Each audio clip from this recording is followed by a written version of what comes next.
What do you get when you combine Castlevania, Dark Souls, Metroid, and some of the most amazing animation and pixel art on the planet?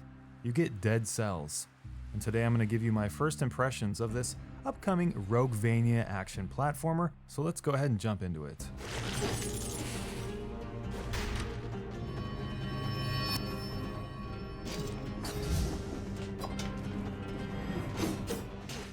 So Dead Cells is a cross between a Metroidvania game and a roguelike action side-scroller. It's a permadeath indie game where you're going to be fighting through semi-procedurally generated worlds, 11 of which, fighting enemies, elite monsters, and bosses that will kick your backside if you're in a rush, and if you're not paying attention either.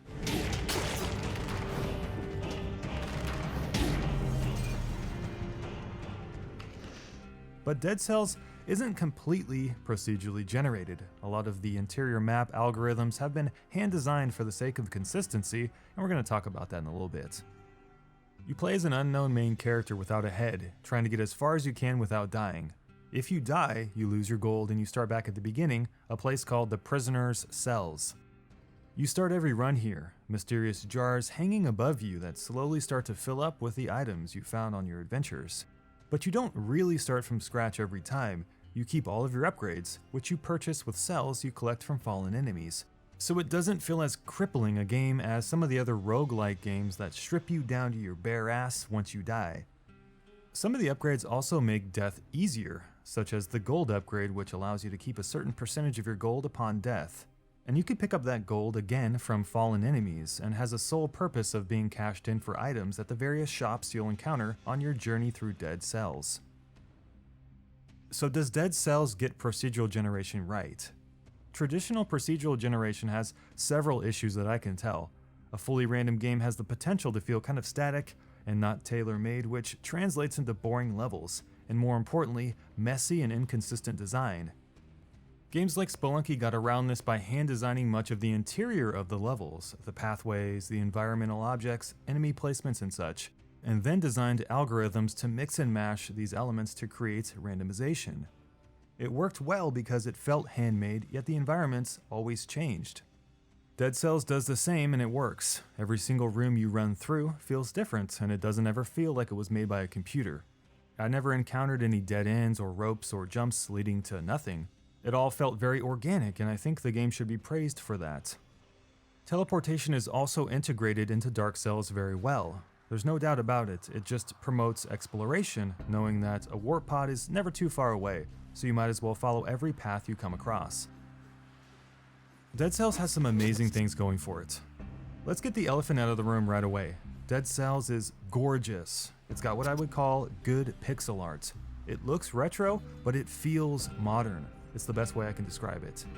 Characters are also really expressive. They've got readable faces, even though there is no dialogue in this game save the incoherent, alien squabbling of the characters. You can really feel the energy of the characters because the animation is so ungodly on point in this game.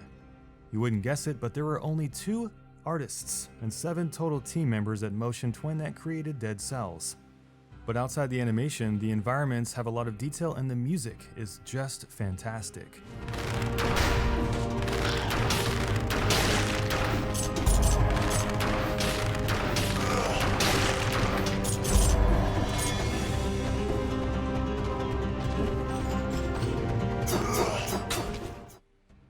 The most important thing for an action game is the moment-to-moment gameplay, and in Dead Cells, it just nails it. It's got fluid and completely kinetic combat that feels super crisp. It's Assault and Sanctuary, but just faster with better movement and control, I think. You can do jump attacks on ropes, you can stun enemies while you're falling, and you can roll while jumping, all things that the game gives you to encourage a reflex-based experience. And you're going to be needing those reflexes. Although you can go at your own pace, kind of slow at first, quickly the game becomes harder. Enemies become way more diverse and unpredictable. You can only rely on that starting bow for so long. Eventually you're going to have to block, dodge, roll, and counter just to stay alive. So overall, really great combat in Dead Cells. While the combat, movement, and animation are amazing, there are a few things that Dead Cells stumbles on. The first is what I call overload.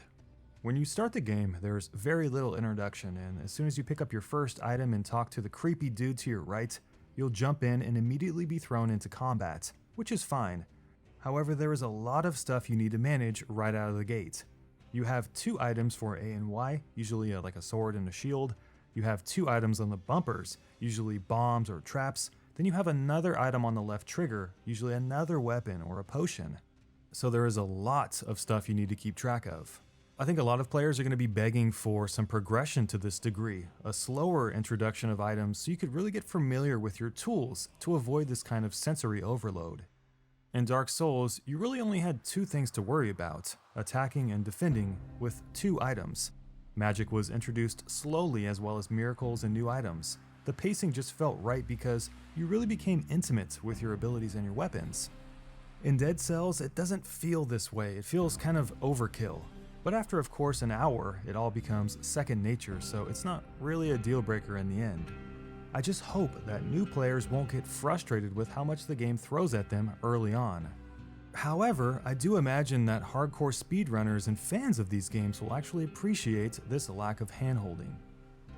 But yeah, after about 5 hours of gameplay, I really don't have anything else negative to say about Dead Cells. It's a fast-paced, fun action game with a great visual design, an easy recommendation from me if you enjoy rougevania games.